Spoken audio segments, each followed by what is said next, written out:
Hey guys, so before we get into this episode, I just want to make a quick announcement to say for the next few weeks, what we're doing is we're changing up the way we're releasing Freshly Grounded episodes. So as you guys know, we release episodes every Friday, or for Patreons, we release them every Thursday, one day early. So what we're going to try for the next couple of weeks is to release episodes as and when we record them. So rather than maybe recording one episode on a Monday and waiting till Friday to release it, we just record them as we shoot them. So the hope or the hypothesis is that we're going to record more episodes more regularly and be able to put more content out for you guys. What we're looking out for over the next couple of weeks is two things, and these two things will make us go back to releasing them every Friday. And those two things are, A, if we actually find that we're releasing episodes less often, we don't want to be at a point where we're not even releasing one a week. And B, if it's something that you guys don't love. So let us know how you guys feel about it over the next few weeks. Give it some time to sink in. But hopefully we'll be releasing more episodes more regularly. But it also means that there won't necessarily be an episode out specifically every Friday. So to keep up to date with our episodes, subscribe to us on YouTube, youtube.com/Freshly Grounded, and on Apple Podcasts by searching Freshly Grounded, so you can be up to date with our episodes. And if you're a Patreon subscriber, or if you want to be a Patreon subscriber, you will still get every episode early, and you will still get every episode ad-free. So we'll still release the episodes at least one day early for you guys on the audio, and they will still have no adverts in them. And with that being said, guys, I hope you enjoy this episode. All right, guys, before we get into this episode, I just want to let you guys know about and give a massive thanks to Lord Timepieces. These guys have given me this green and black watch. They've actually given me more than just one watch. But genuinely, I got this watch. I didn't get this for this episode. I got this watch a couple months back now. And genuinely wear this watch without it just being a thing for the podcast. I genuinely do wear this watch, especially with my camo shirt that I wore on Freshly Grounded 100. If you guys watched Freshly Grounded, or if you were at Freshly Grounded episode 100, you would notice that I wore this watch at that episode. They function great. They look crazy expensive. They've got some watches that look very good for like kind of black kind of watches, which I like, but then they've got like suit watches and stuff as well. So I've got another watch that matches a suit that I got made recently, and I'll wear that watch with that, and they're both from Lord Timepieces. So I want to say a big thank you to them, guys. They're UK based, first of all, and the reason the watches look so good and look so expensive but are so cheap is because they basically cut out the middleman, which is what other companies don't do, and because you can buy them online. And right now, this Friday, they have a massive sale going on. The watches start from as little as £50 with free delivery, so it's a massive sale. They've got, like I said, all different types of styles. Generally, people pay about £400 or £500 for watches that look this good, and these guys are starting their watches at £50. I haven't had a problem with it in terms of functionality yet either, and I've had mine, like I said, for a good few months. I've had absolutely no issues with it. So great quality construction. Like I said, a big sale this Friday.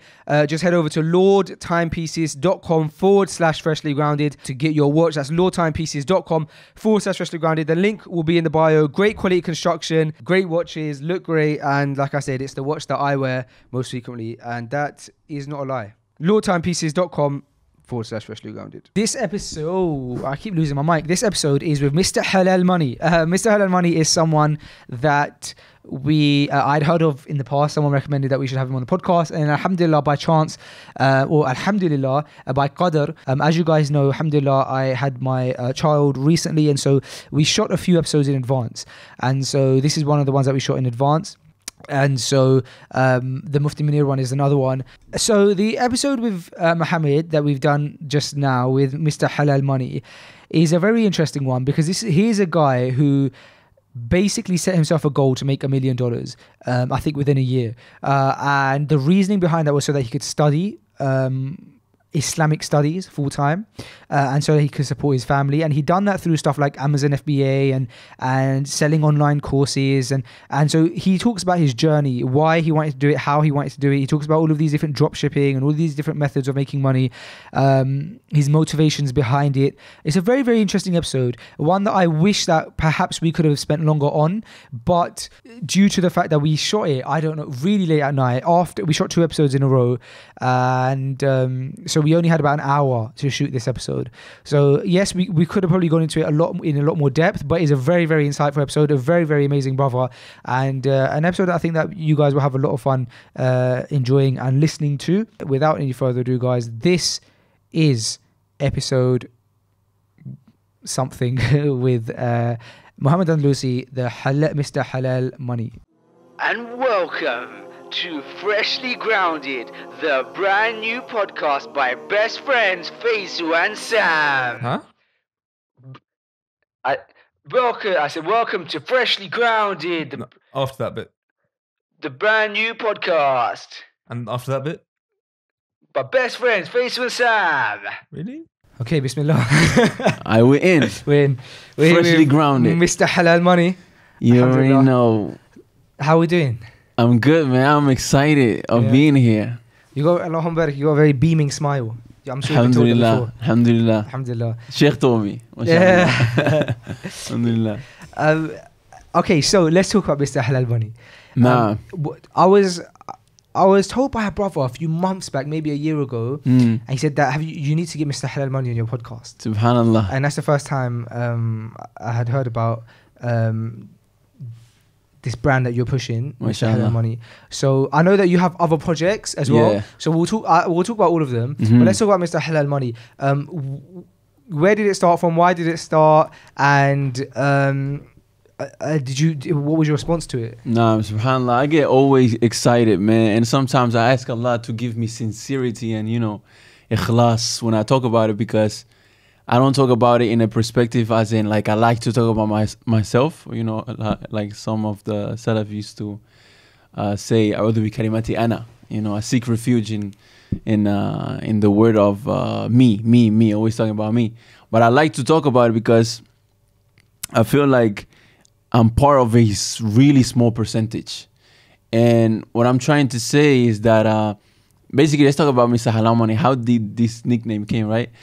Once I was in Egypt, from 2012 to 2017, I was in Egypt. I was studying and whatnot. And in the beginning, alhamdulillah, the first 3 years, my family, they used to take care of me. They said, I came out of, little, bad upbringing. So I came up with, when I started practicing, I told my father I want to learn Arabic. I want to memorize the Quran. And he was just surprised. Obviously, it didn't come up from one day to another. It was a process. But just to make it short, long story short, I got to Egypt 2012. First 3 years, my family are taking care of me. The 4th year, my father has a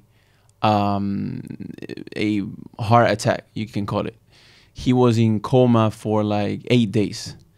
And so, I started asking myself, like, I want to seek knowledge for all my life, because I went to Egypt to seek knowledge, and I wanted to seek knowledge for all my life. But now it's like I was just relying on my family's money, and I'm the last child. We are 6 children, and my parents are now 75, both of them.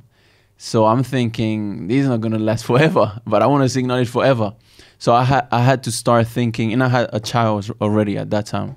So I had to start thinking, okay, how can I, just make money and do what I found as being a passion of mine, which is seeking knowledge. So I started doing different things. The first business that I set up in Egypt, it was an accommodation agency. So what I used to do, I found a problem. The problem was that many brothers, when they get to Egypt, they don't know what to do. They don't speak the language. They don't know how to get an apartment, let alone all the problems that you face with the Egyptian culture. So me and a brother, we said, okay, we're just gonna help our brothers. We're gonna put some flyers out, and that's what we were doing. But it was too much. It was too time consuming. And obviously, as a student of knowledge, the thing that you value the most is your time. So that didn't work out. I guess I was young as well. I left to Egypt when I was 18 years old. So I was young, you need some type of maturity to sustain a business. And so that didn't work out. At that time, I still had some help from my family. And the thing is that when you have a plan B, and the plan A doesn't go as smooth as you would like to, you go ahead and rely on the plan B. And so that's what I did. I was just I'm just gonna keep using my family's money. Let's put this business aside. So, you know, another year went past. You know, different things started to happen in my family and whatnot. And I kept thinking about it. Another child was coming. And so I had to make my money. I don't know. I can't just rely on my family all the time. So next thing I realized is that I need a skill. Okay. I need something. I need to know something that I can do with my hands, and anywhere in the world I can make money from it. So I had this Christian Sudani teacher who used to teach me how to tailor, how to, you know, make thobes. So I learned how to make jilbabs for sisters, niqabs, pants, for, you know, for the a little bit more from the sunnah clothing type of niche. Is that one that you're wearing now? Of your not this type of style. This is okay. the Mauritanian style. Fine. But because that seems quite unique because of the pocket that it has. Yeah. This is really unique. This is really, like, you can't find this anywhere unless you go to the market in Mauritania. Fine. Like I was telling Sheikh, these organic. These like original. You gotta find it in the market. But those that I used to make, it was more like Sudani style, fine. Kuwaiti style. You know, the easiest one that most of the people wear. So I started to try and just make some money with that. And I mean, it was time consuming as well. That was the thing. I couldn't find something that I can just not trade my money for my time. I was always thinking about how can I make money while I'm studying? You know, as they say, you know, find a way how to make money while you sleep. Otherwise, you're gonna work until you die. Mm-hmm. So so that was the second thing. The third thing that I found, which was a little bit less time consuming, after I completed my Arabic program in the institute that I was studying in Egypt, I became the secretary. And alhamdulillah, again, going back to the skill, you need to have a skill that people is able, you know, is ready to pay for, or that they want you to be part of their team. So alhamdulillah, because I spoke 5 languages, and in that institute, in Egypt in general, you're going to find most of the nationalities of students of knowledge that come from the outside is either French, British, English, French, not too many Spanish, to be honest, but English and French. If you know English and French and Arabic, that's the best job you can have, secretary of Arabic Institute, because you can talk to the French guy that just got here, the French, the British student that just got here that is not understanding himself when he talks with the teacher and whatnot. So that's what I did. But at the same time, again, it was just time consuming. 8 hours a day. I was on, you know, secretary. Like, human communication is just overwhelming at one point. Mm. So I gave up. I gave up, man, and I came back to what I started doing. Is I came to London. And I used to do back and forth, like 6 months. I would come here, deliver food with Uber Eats, Deliveroo, but literally like not delivering. I was putting 80 hours a day. I mean, a week, 80 hours a week. And I still have the screenshots from Uber Eats app. It says 80 hours in the week. So that was literally, I would leave my family in Egypt. I would come here. I would sleep for whatever is enough for me, 5 hours, 6 hours, take the motorbike and go deliver. And so I used to do this back and forth. That's a hard graft. It was a hard graft, man. And what I did after that. How much are you making doing 80 hours on Uber in a day? I used to put in £4,000 per month. That was like, if I didn't make that, it was just like, I'm not making enough, and I'm not working enough. And so that's in winter it was good. Day. Yeah, that was like 16, 18. Yeah. That's mad. And yeah, it was that's what I was doing. And at one point I said, okay, let me go back to. I mean, I was doing back and forth with Egypt, and I remember once, I had to go to the embassy for something with my wife, and at that time I had a little girl, Nusayba, and so, you know, you in Egypt, no helmet, no nothing, I didn't even have a license, to be honest. Every time the police would stop me, I would show my provisional driving license from the UK. There's a mesh, yeah, so I would be on a motorbike. That day we had an appointment at the embassy, and and we had to attend. There was no way I couldn't attend. Appointment in the embassy for whatever it was, and I didn't have no taxi money. It was like, as I told you, I used to stay like 6 months, spend all the money that I made in the time that I spent in London delivering food. And I remember we got on a bike, and the embassy is kind of far away from where the students stay at, and I had to take the highway. And I was on a motorbike. My daughter, she was in my jacket. My jacket was closed with, the Zip. buttons or whatever. It wasn't even zip, it was just buttons. And my wife was in the back. And I kept telling my wife, watch your jilbab. Make sure it doesn't go into the wheel. Hold your jilbab. Because obviously, long clothes, wide and whatnot. And I keep telling her that, but قدر الله ما شاء فعل, the clothes got into the back wheel, and we were maybe like at 40 kilos an hour, and yeah, we fell basically. So alhamdulillah, nobody got hurt. I only got hurt on my right knee. The first thing that touched the floor, it was my right knee. It was literally open, like you could see my whole bone and everything. Man. And that day I said, Khalas, from now on I'm gonna make money. I'm going back. I don't know. I'm gonna figure out. I don't know. So I remember Make I money left. so that you can, for example, get a car. What No. was the thing that made you say, I want to get money? I What wanna would ma- money have done? I wanna keep seeking knowledge. I don't wanna be relying on people, but I wanna keep seeking knowledge, and I wanna make passive income. Sure. That was my main thing. Passive income. course. Passive income. That's the goal for anyone, right? Nah, subhanallah. So I came back to London. I remember delivering food and listening to a bunch of YouTube videos, just YouTube videos. It was like the 16 hours that I would be on a bike. While I'm not, I remember having 2 phones, because you cannot have, Deliveroo and Uber Eats on the same phone. So I had 2 phones. On one, I would listen to YouTube videos about financial things, just financial things. Amazon FBA, affiliate marketing, dropshipping, personal brand, a bunch of things. I did everything. And so I remember it was probably like 2017. I started trying out everything. I was like, that's it. That's what I'm going to do. All these people talking about it, they making, thousands online, blah, blah, blah, blah. That's it. It got in my mind. Online money, Wi-Fi money, passive income, all of this. So I got obsessed, and I was like, okay, I'm gonna try out Amazon FBA. So I started doing retail arbitrage. It worked out.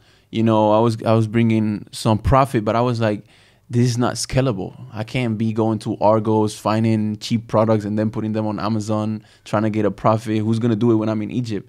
So I was like, okay, I'm a private label. So I got, remember the first order. This is white labeling now you're to do. White labeling, private labeling. So I remember the first investment, it was headlamps. Like you see the hiking headlamps. So I probably invested with a brother, which by the way, I was the techie guy, and he was the investor. So we probably invested, the first investment was maybe $5,000, something like that. And alhamdulillah, we started making money the first few months, but then I seen a big problem, which was inventory. Like you bring in, $10,000 a month revenue, but from that is maybe profit is not even 20%. Exactly. You need to reinvest into inventory and whatnot. So I was like, nah, this is not working, man. So at one point I was like, let me try and do like my mentors, because obviously to learn Amazon FBA, I had to buy courses and whatnot. I invested a lot of money in myself, which at that point I was like, it's not working for me right now. All of this money that I'm spending, because everything I try, affiliate marketing, make a few dollars, but it's nothing consistent. I cannot just leave to Egypt now and say I have something going on or coming in every month.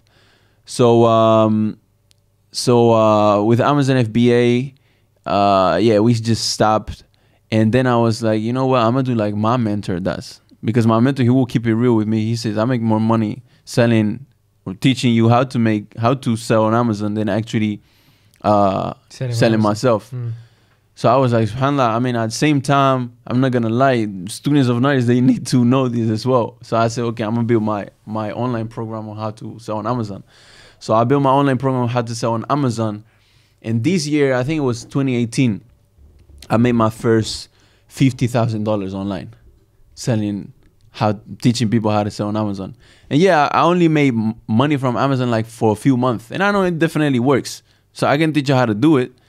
So what were you, because there's so much of this story that I want to butt in on and dissect, because there's so many elements that I feel like we could pause on. But I want you to continue telling the story, and then I can maybe track it back. But just for a second, what was it that you were selling for this Amazon course? Was it a digital product? Was it a video series?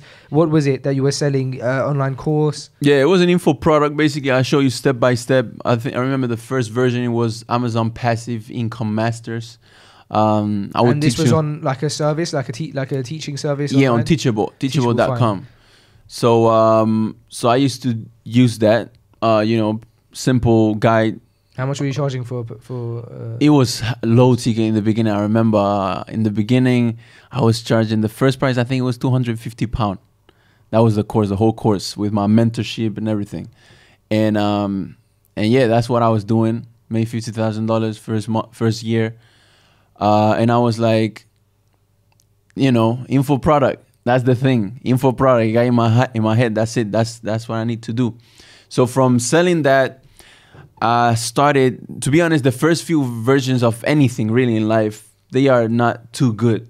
But that gave me a really good experience around just building something and building a community. I got probably like, can't remember how many students, but a whole Facebook group with students who bought the program and whatnot. From that, I started making different courses. That was my problem in the beginning, that I was just doing everything. I was doing affiliate marketing, Amazon FBA, this. And I had courses for everything. So I launched Amazon Passive Income Masters. I launched HOB FBA 2.0. I launched HOB Affiliate Marketing. I launched the HOB Academy where I used to... What's HOB? HOB Halal Online Business. Fine. Halal Online Business. So the last one, it was HOB Academy, which was teaching people how to start a social media marketing agency. And from there, I just got burnt out. I just got burnt out from mentoring people, because I was frustrated to not see results to not see the same amount of drive that I had in building the programs from the people coming in. So was all of this you were doing on Teachable while you were studying still in Egypt? No, at this time I took like I told you, since that day, since I had the accident, I came back to London, and for 2 years I took like a break. Fine. I didn't study or anything. And these days you're living in London, and your family's living in London with you? Kind of like back and forth. But you're originally what brought you to London? Were you originally in London? Okay, that's another story. Okay. I'm born in Barcelona. Fine. Barcelona, Spain. Okay. But 5 years ago, my family, they moved to London. I see. So what brings me to London is my family. Fine. Really. Okay. Yeah. I don't want to get in the way of your story, but I'm intrigued by so much of it. So continue. So we were left at you made your first $50,000. Right. So that was the first year with an info product.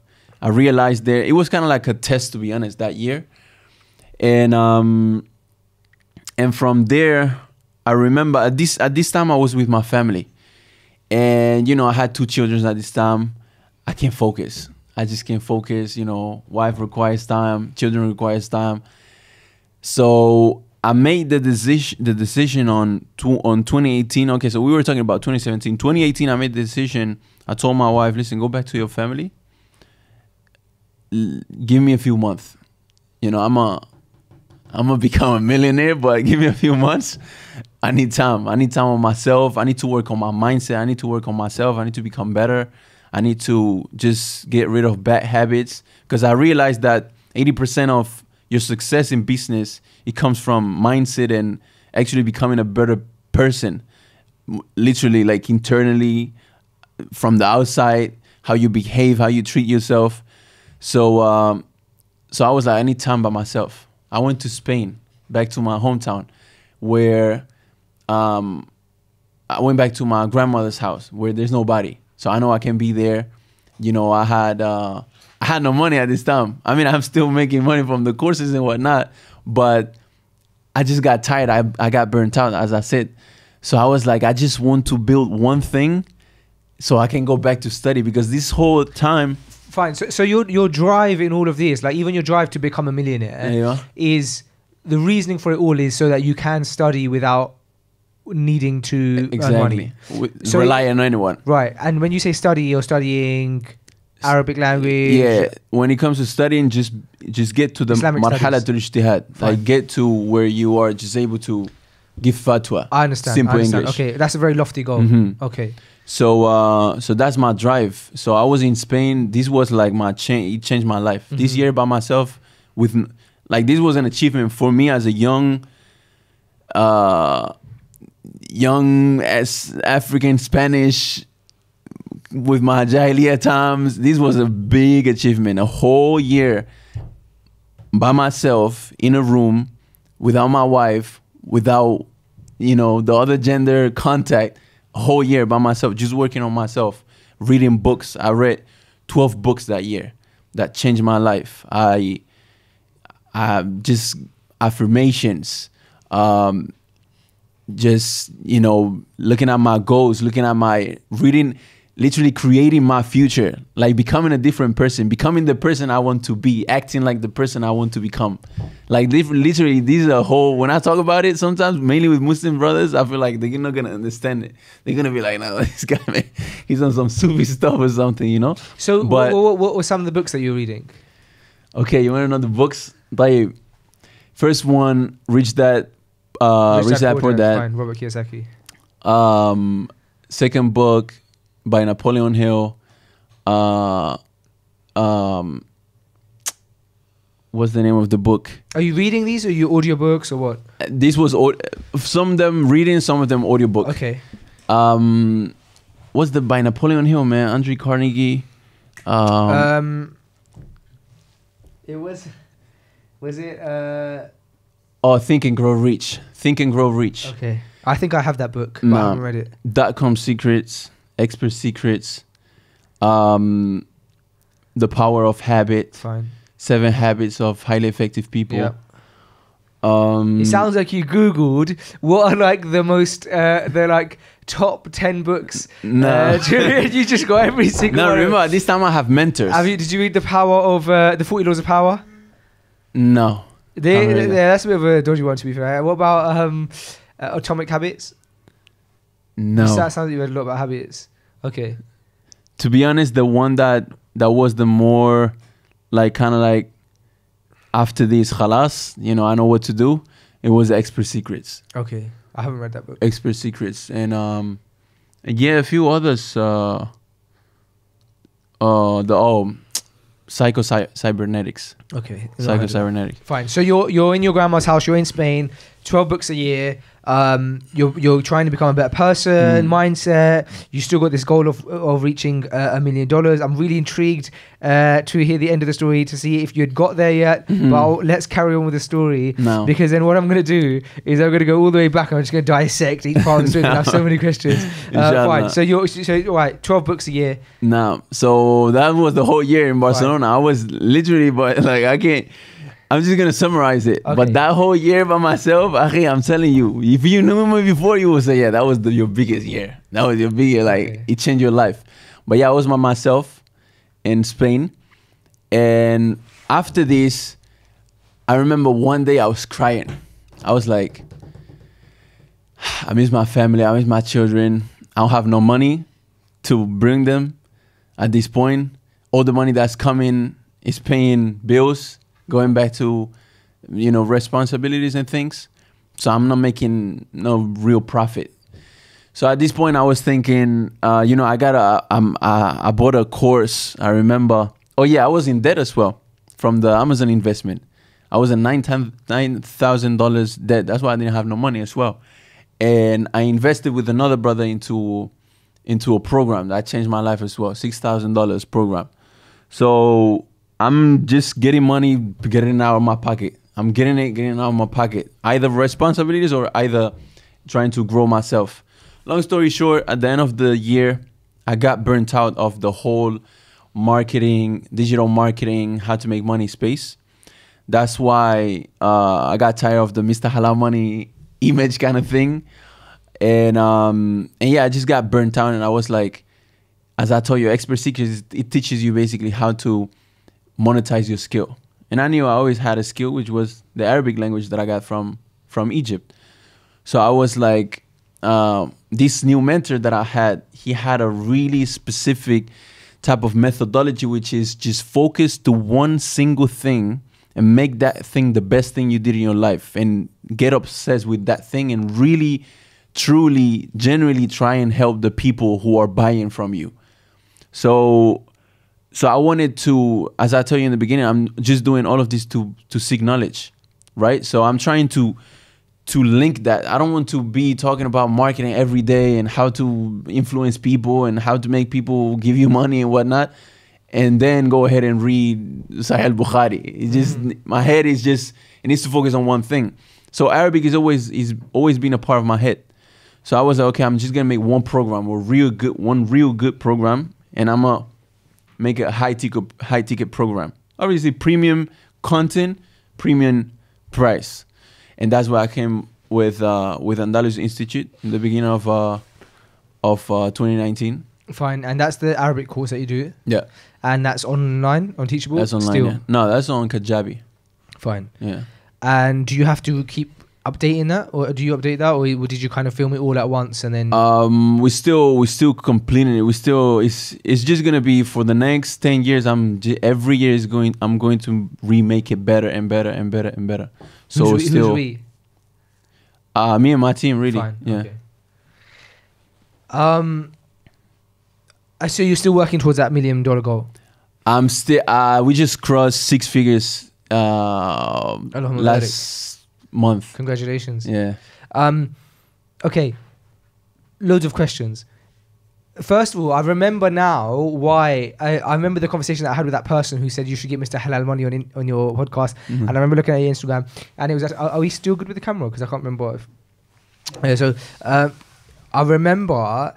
It was around the time where you're seeing so many adverts on Instagram by all of these young people who are saying, I'm going to teach you how to become rich, and I'm going to teach you how to get a car like me, and oh, look at the house in the background. Yeah, I bought this 7-figure house. And so I think that mistakenly, and forgive me for it, I think I had the instant perception that, oh, it's a guy who's going to like teach you how to be rich, right? Yeah. And like, and it's just like it's not a facade, but like a trend that there seems to be a whole bunch of young people teaching people how to become rich, and a lot of it is perhaps not realistic or not real. And I didn't know much about it, so forgive me for that perception. Yeah, hearing your story is amazing. It's left me with a lot of questions. One of them being, during that 2-year gap that you took so that you could make money, so that you can study and have passive income, so you can live your life in a way where you can be a full-time student of knowledge, did you find that your intentions were that you struggled with them during those 2 years? Because on one end you're trying to make as much money as possible, and on the other end you're doing it so that you can study Islam. Yeah. Do you mean like were my intentions maybe not sincere at one point, or was I struggling? Did you struggle with those? Like, did you think to yourself, like, did you start getting obsessed with the idea of making money so much that you forgot why you were doing it? Definitely. This is what I told you. At one point, I just got tired of the whole marketing. Like, I felt bad. I really felt bad because, as you're saying, like, I just wanted to get out of this world. It's like, all right, guys. So, this is what I got. Lamborghini is rent, but it's still in the ad. I'm going to teach you how to get this house. I made 6 figures last month. Sometimes it might not even be true, to be honest. I mean, I've been inside these big heads in the marketing space. I've paid for their masterminds, been with them. Some of them know me. And, I mean, to be honest, they don't fear anything. Why would they fear to lie? Lying, yeah, you know what I mean? So I just got tired. I realized when I got inside of this type of world, I was like, this is not me. This is not what I want to do. This is not my vision. I need to, I was always like, I just didn't feel right. So I stopped the whole how to make money online because I wanted to genuinely help people, but I didn't feel like I built something that really truly I can say, listen, look, these are my numbers and I can show you how to do this generally. Because it was just like, yeah, I just made a few, I made a 1 or 2 month revenue from Amazon FBA and I can teach you how to do it. Just pay me money and I'll teach you how to do it, and that's it. You see what I'm saying? So now that you work for yourself, so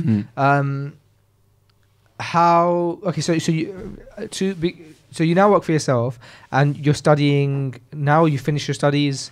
To be honest, right now, that's the tricky thing, that when you are an entrepreneur, I don't believe in doing two things at the same time. It's either you are an entrepreneur, either you are a student of knowledge.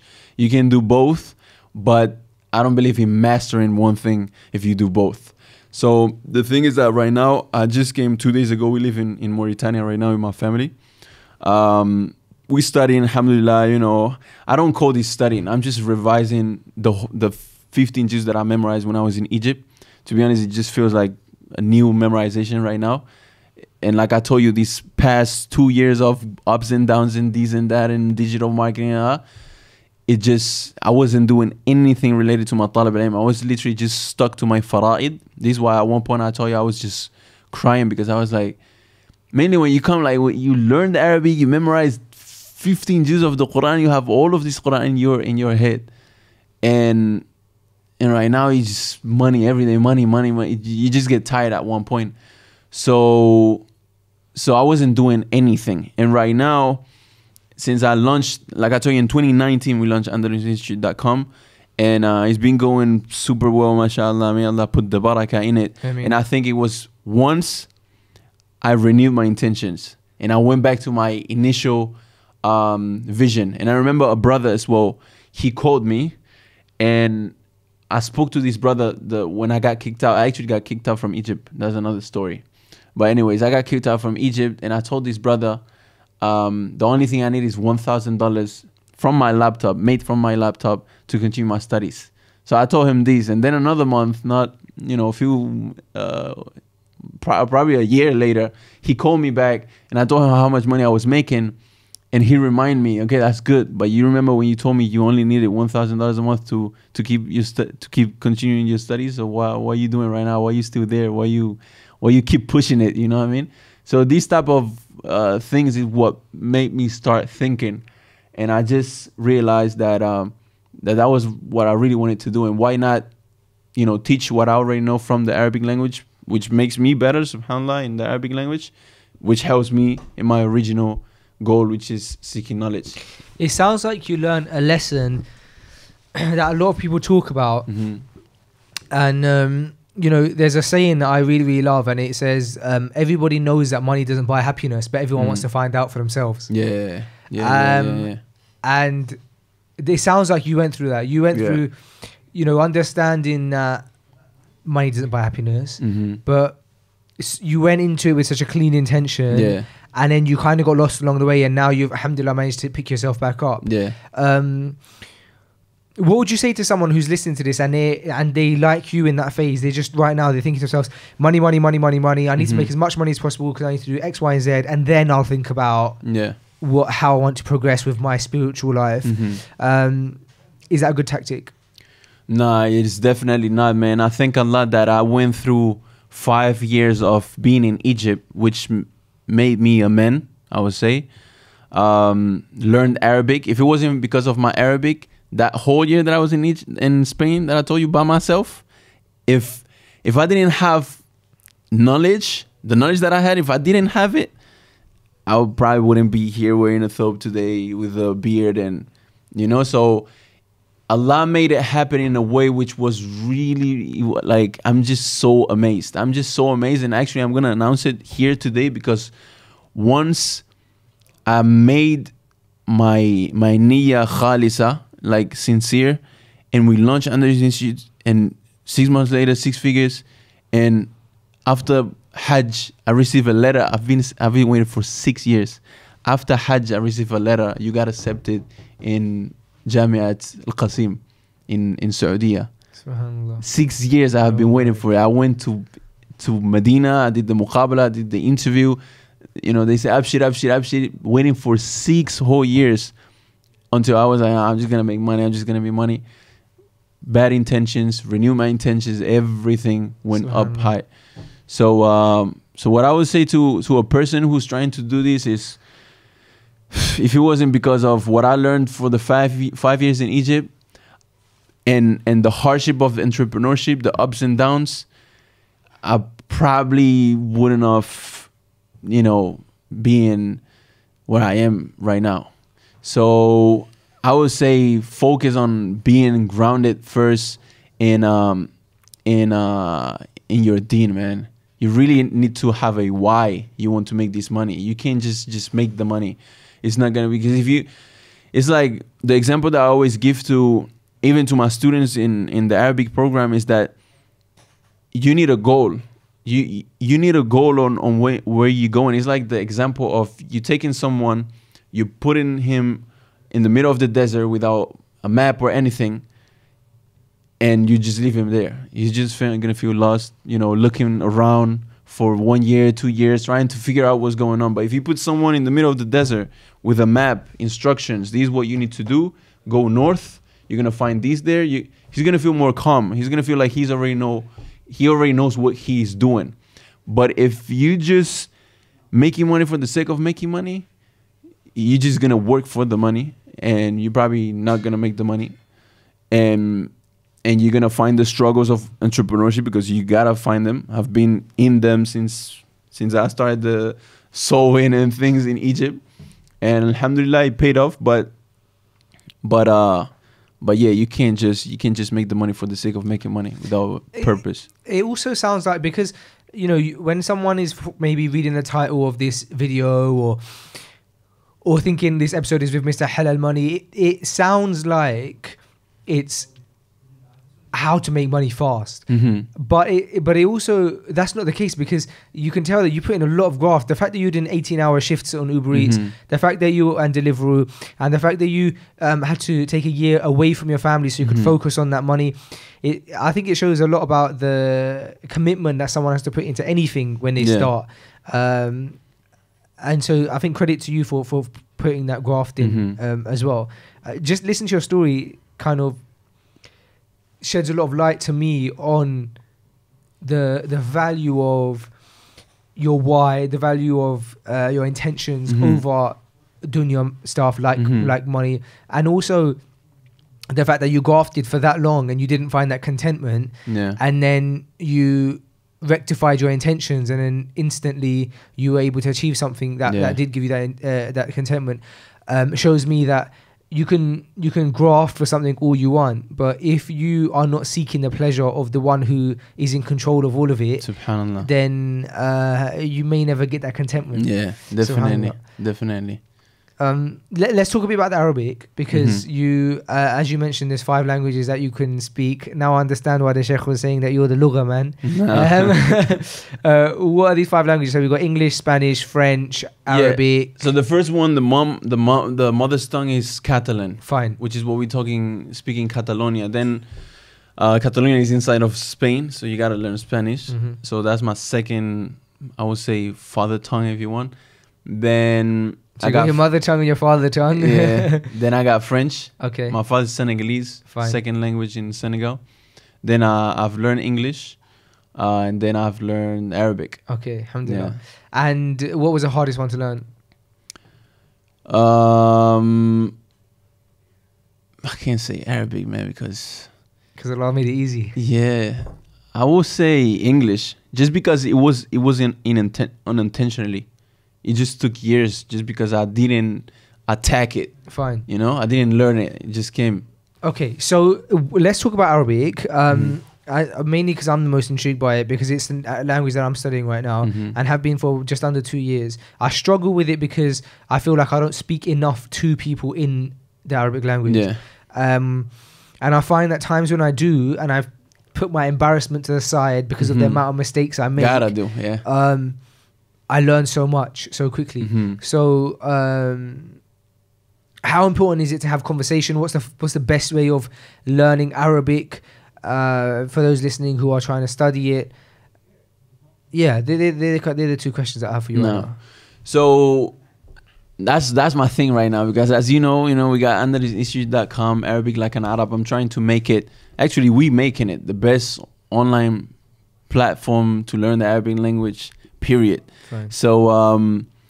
So going back to your question, man, everyone has been given the ability to learn languages. That's just the nature of the human being, right? You learn one language. If you learn one language, you have the capacity of learning another language. And my methodology is literally the fitri method, the natural methodology. Like, you got to learn the language how you learned your language. First thing, as you said, put shame aside. When you was little, you just laugh at when people laughing at you. When I laugh at my son, when he fails or anything, he laughs when I'm laughing, he laughs it. If you are older, when you get older, you start becoming a man, you don't want to get laughed at. So you got to put shame aside. And then you got to remember, how did you learn a language when you was little? And you will see that it's never how most of the people go about. It's never through grammar, through vocabulary, through jurumiyya, through tatbiq al-sarfi. It's never about morphology and grammar. It's always about vocabulary. You need to have a good foundation in vocabulary to the point where you know enough words, because when I'm speaking right now, most of it is vocabulary. And then once you have enough vocabulary, then you start speaking like caveman language. Me, one, go, masjid, please tell me, please, you tell. And when you speak like this and you are able to be understood kind of thing, then it's time for you to listen and know how is the right way to say those things and to form sentences. So once you know how to form sentences from hearing, then you put it in practice. And obviously, as you said, practice makes perfection. Yeah. So it's just about literally failing. Going back to business, how you make a business successful, you gotta fail. Most of success. If you listen to Mark Zuckerberg, he's gonna tell you Facebook wasn't the first thing we built. We built this. We failed how many times? Jeff Bezos, how many years he was in his office trying to build his business? It's the same thing with anything. You gotta fail. You gotta learn how to embrace. I just fail. Embrace, going back to my languages, embrace. You gotta learn. Once you practice, then you get used to it, and then you build confidence. And then it's by just practice. And like, the best example I can give you is my English. How did I learn it? 50 Cent, listening to 50 Cent, watching Will Smith movies when I was younger. Then, rap music, hip hop culture in general. Then I got married to my wife, and my wife can tell you, like, when I got married to her, I was 19. I was speaking like caveman, really. Like, my English was really bad. Now we've been married for 7 years, and I'm able to sit here in the podcast and listen and talk to you clearly. English-speaking podcast. You see what I'm saying? So it's exactly the same. Arabic, how did I learn Arabic? The first time I'm sitting in front of, I went to Egypt with no Arabic, not even alif batat. I'm sitting down in a class with an Arab teacher. He doesn't even understand me when I tell him I don't understand you. Subhanallah. And little by little, I'm able to start building vocabulary, start memorizing vocabulary, table, door, wall, TV. And then I start memorizing verbs. Go, he goes, to go, to eat, to this. I start building my vocabulary foundation, start building. And then you start transitioning from caveman language to forming sentences correctly, to eloquence, and that's it. It's just by practice. It's interesting because that advice that you gave is pretty much the same advice that Sheikh Tim Humble gave when he was speaking about it on this podcast as well. He said that a lot of people, when they teach the Arabic language, are very rule-driven. But he said that when I teach my students, I'm very vocabulary-driven. No. And, like you mentioned, vocabulary make up the majority of a sentence. And then the rules can kind of be weaved in and around it. So, yeah, it's interesting to kind of hear that from yourself as well. But, two separate people who are teaching the Arabic language, that they kind of have the same mindset on it. I find it very interesting, man, your story, and I'm so grateful that you came down today. It was an episode that happened out of nowhere. Definitely. Yeah. It happened out of nowhere, and you came down with the Sheikh, and we did an episode with him, but this is why I love Freshly Grounded, because I'm able to hear people's stories. Yeah. And I feel like it's so natural. Definitely. Because it's the first time I heard the story, and I'm so grateful that the first time I heard it is on this podcast. Yeah. You mentioned to me before we went on air, you said, how much do you like to know about a person before you go on Freshly Grounded? And I said that I want the conversation to be natural. Yeah. And I think that if you had told me that story before it wouldn't going have on been air, the same. yeah, it wouldn't have been the same. Yeah. And I'm so amazed and intrigued and inspired by your story. I feel embarrassed of my initial perception or stereotype when I heard the name Mr Halal Money. You can imagine what goes through your head. You think, oh, someone who's gonna, but yeah, very inspiring. Let's also the crash that you had.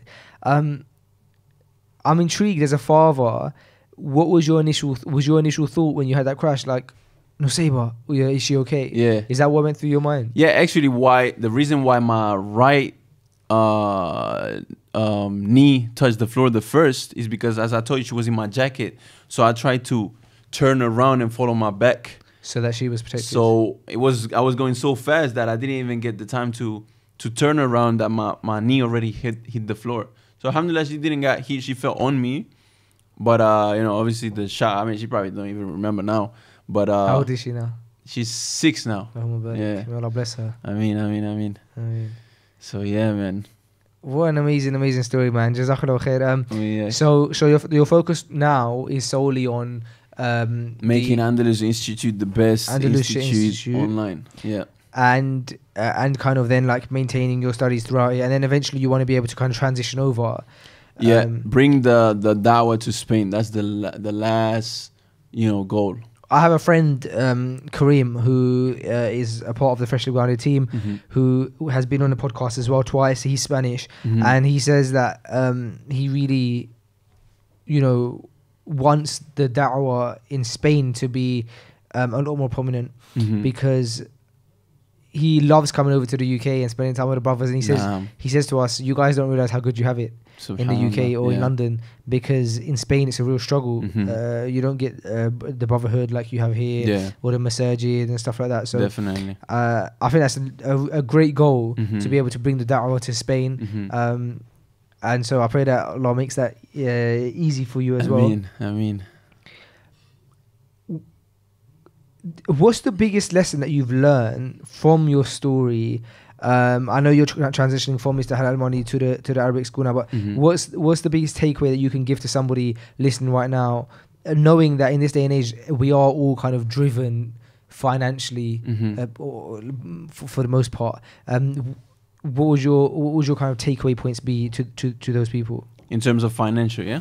Well, in terms of like lessons from your story. Yeah, I mean. So, in terms of as you said, most of us are financially driven. So what I would advise, the simple advice is just get good at one thing and monetize your skill. Help people through your skill. Generally try and help people, and you will see that if your intention is really to help people, the money is going to come in, as long as the principles business-wise are well established and whatnot. But that's the advice in terms of people who actually want to make money. And from my story, what I have learned, I mean, a lot, man. I feel like I'm 26 years old. I feel like I'm 45. I can sit down and talk to you about crazy stories that happened through all of this that I went through.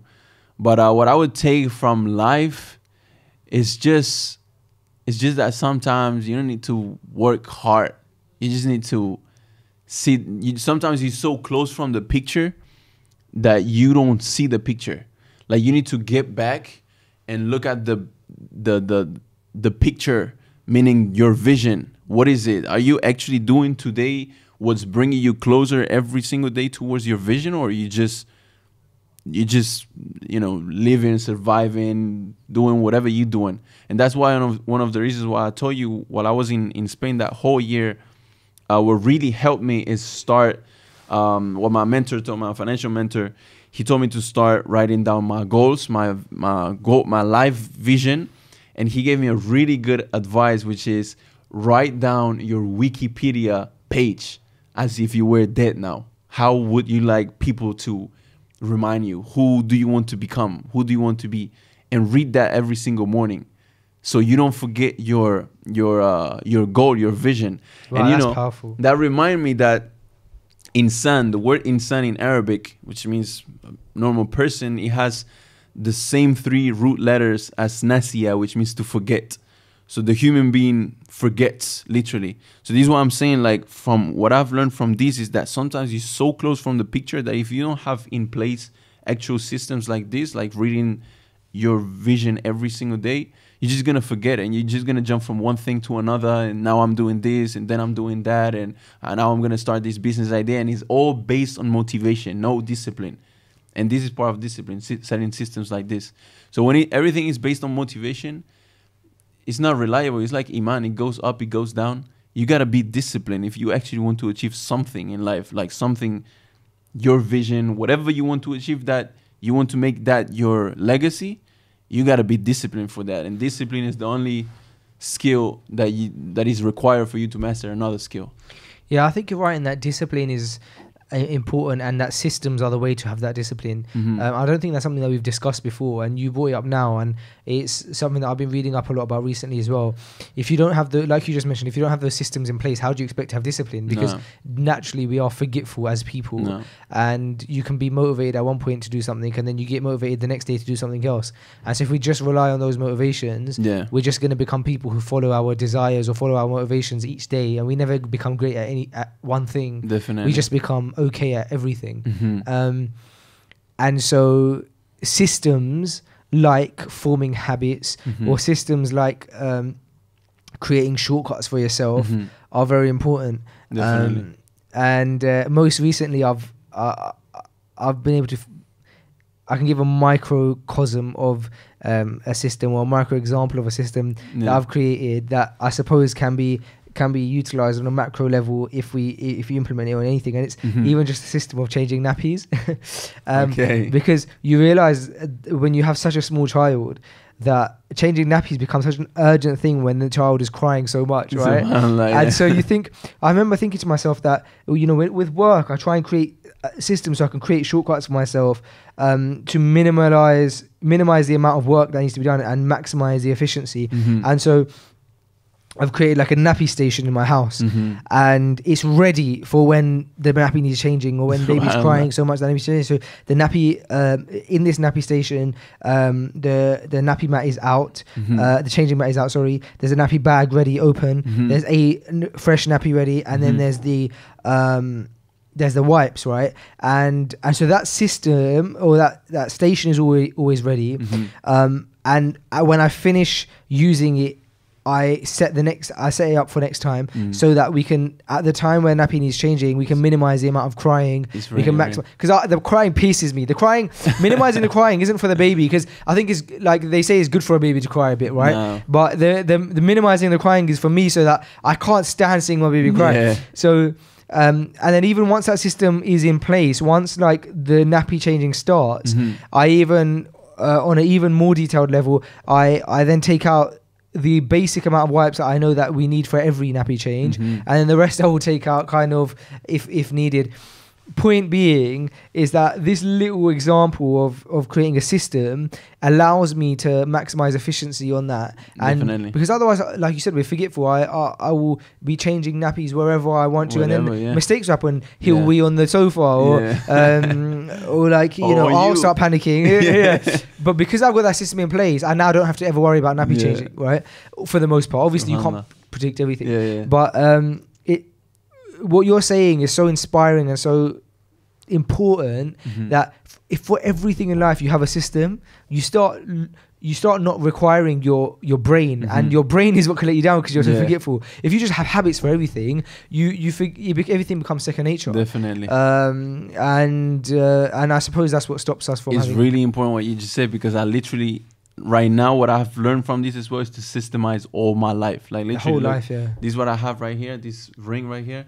If I can get it out, it actually tracks my sleep. Wow. So as you can see, it has sensors in there. That's amazing. And where does someone get one of these? Auraring.com. Auraring.com. What is it called? Aura Ring. Aura Ring. O-U-R-A. And how good is it? Ring. What it does, it tracks not only your sleep but your calories as well. But the most important and the thing that I use it the most is to track my sleep. So it tells me my deep sleep, how am I messing up when I go to sleep. So what that does to me is that, I'm thinking. It's a chunky ring. It's heavy? It's a chunky ring, yeah. Big, yeah. I guess in the beginning. You're a big man like yourself. Yeah, maybe. But I'm a small man. You get used to it though. Okay. You get used to it. But you see, systemizing my sleep, for example, it optimizes all my life. Because me, for example, if I don't sleep well, the day later I can't do anything. Everyone. I can do anything. How do you systemize your sleep when you have babies? I let my wife know straight up I need to sleep. Sometimes I literally, I don't know if I should say this, but say it. For the whole week, I sleep by myself.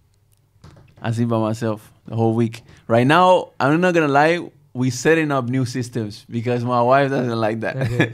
So we set that doesn't seem like a great long-term plan. We set up new systems because my wife doesn't like that. And right now, what I created is a system to start creating the habit in my children to sleep by themselves. So what I did. Are they old enough to do that? They doing it already. Oh, amazing. I don't know. As human beings, I know any human being can adapt any habit fine. as long as you do it right. So what I did with them is bought mattresses for them and whatnot, and both of them they have a paper stuck on the wall with their pictures, no eyes or whatever. But they have 21 stars that they have to color every day. So if they don't pee on their bed and they stay the whole night on their bed, in the morning they get to color one star. So by them coloring that star, when it gets after the 21, and the reason why the 21 is because the book that I told you before, Psycho-Cybernetics, and many other psychologists, they say that a human being needs on average 21 to 31 days to adapt a new habit or drop a bad habit. So 21 stars, they still, I don't know, they probably on the 15 something. And at the end, they're gonna get a electric car. Wow! So this is amazing. So you have this system set up, and how often can they fill in a star? Every morning. If they don't pee and they stay in their bed for that night, for the past night, wow! They get to color it. SubhanAllah, what amazing! So what it does is that they thinking about that when they wake up in the night, and it's work. I mean, it's the first time they sleep by themselves. So when they wake up in the night, they don't come to your bed, and also if they need to go to the bathroom, they'll visit the bathroom themselves. Basically, yeah, exactly. Wow, amazing. Yeah, and it helps. It helps and I realized that you just gotta set systems. A lot of brothers, they just complain about. But it's like one other thing that I learned from seven habits of highly effective people is to be proactive in life, not reactive. When something happens, don't just complain about it. Find a way on how to fix it. And that's what I've been doing pretty much. Yeah, being proactive and not reactive is something that I've read about in the similar type of books as well. It's such a major key because you're stopping problems before they arise. That book, the one that I haven't heard of, what is it called? The Psycho-Cybernetics.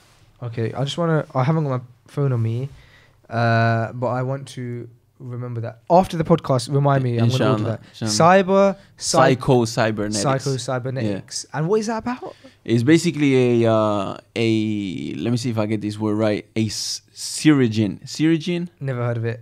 A person that does surgeries on your face, changes your face. Oh, surgeon. Okay, type. So he's a surgeon that wrote down a book on the habits that his clients used to, the habits most of them used to have after a surgery. And he talks about how you need to become the person you want to be before you even that person. So Oh, that's sorry. my phone. Fake it until you make it kind of thing. Yep. And how important it is and whatnot. So he talks a little. It's so psychology, you know, thing. There's some things that are not, you know, Islamically correct, but you know, if you have a good ground in Islam, you're gonna see it quickly. Like with any book, you can kind of you could take what's good and leave out what's bad, and that's why I suppose it goes back to having the importance of having that grounding, like you had in Egypt. Exactly. Bro, listen, I would love Mohammed to be able to talk to you all night. Problem, man. We've had a long evening, and we've shot a few podcasts, and I know that you guys are short for time, so I appreciate you coming down. I've learned so much in this episode, bro. I'm so inspired. I'd love to have you back. Inshallah, when I hit the 1 million, I'm back. Please, inshallah. But even before then, bro, whenever you're in London, do hit me up, inshallah. We'll pass each other our numbers for sure after the episode, and then inshallah we can arrange another episode. For sure. Very much so inspired, bro. Jazakallah khair again. Thank you so much, and inshallah we catch up soon.